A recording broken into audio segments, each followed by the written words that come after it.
A1 wise umutoni wanje dinyenyeri y'u Rwanda bazanye inyunzu bawurukundo lave muvundo undi umukuzo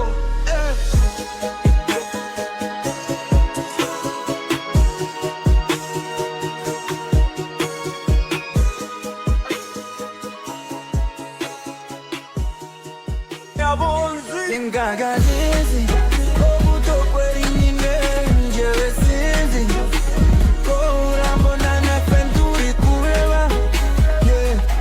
kongeneye kubona ibyo nine kwambika njyewe kwambika. Singaganizi obuto kweli nyine njyewe sinzi ko urambona nafe nduri kureba kongeneye kubona ibyo nyine kwambika njyewe kwambika. ku close njyewe buriya mvuze imitima njyewe karamu nzima bitizere kugasima njyewe mani itazima. ninde waruzi ko mfite zibazi banze banje baba mu mbazi muneka imitego umugaragu w'ishambo y'igihango n'uyu muziki wabishaho wabashije mama rishishi wabaswe n'ifu ndibisabwa n'isi tanguro n'ifunguro ifunguro rikuimburo ubururo cya muitishiro kabonzi naje mu rugamba nijwiri tuje mu mutima sintwaro mfite n'intego mfite Kenya ndarima baravuga menshi bati ndabishoboka ariko umutima wanje uvuga uti genda ugerageza nakuze nzigo buzima ari guhangana titube intwari tutanyuze mu bima baritambara iyo ansaka hasi mbagarara ngigiti impamvu mfite irenze amagambo yabo menshi perdabo diwo vunga iyo intambarije nze aho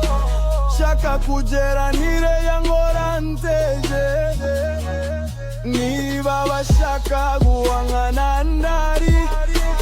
sukwiratanye kwize n'ibyo ndi ndagageze niteguye guhangana imindoki